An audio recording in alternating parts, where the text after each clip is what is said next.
Proseso ng impeachment laban kay VP Sara Duterte mali ayon kay Senator-elect Rodante Marcoleta. Si Mean Corvera sa detalye ng balita. Mean?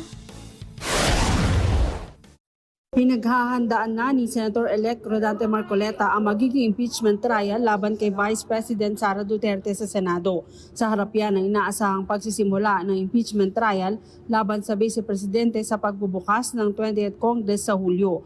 Para sa Senador, hindi na dapat ituloy ang paglilitis na ani ay lumilikha lang na matinding away sa mga lider ng bansa. Kung siya raw ang tatanungin, may mali sa proseso at basihan ng mga kaso laban sa pangalawang Pangulo. Kung ganito anya ang kaso, kailangan pagdebatehan muna kung kailangang ituloy o hindi ang paglilitis. Kapag dating sa 20th Senate halimbawa, magkakaroon na dyan ng diskusyon. Magkakaroon dyan ng debate, palagay ko.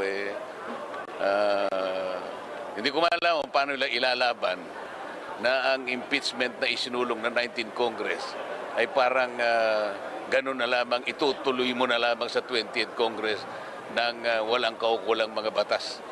Pinaghahanda naman ni Senator-elect Panfilo Ping Lacson ang mga kongresista ng credible evidence laban sa Vice President. Ayon kay Lacson, kailangan makakumbinse ang 16 na senador na matibay ang mga ebidensya sa mga akusasyon laban sa pangalawang Pangulo para magkaroon ng verdict.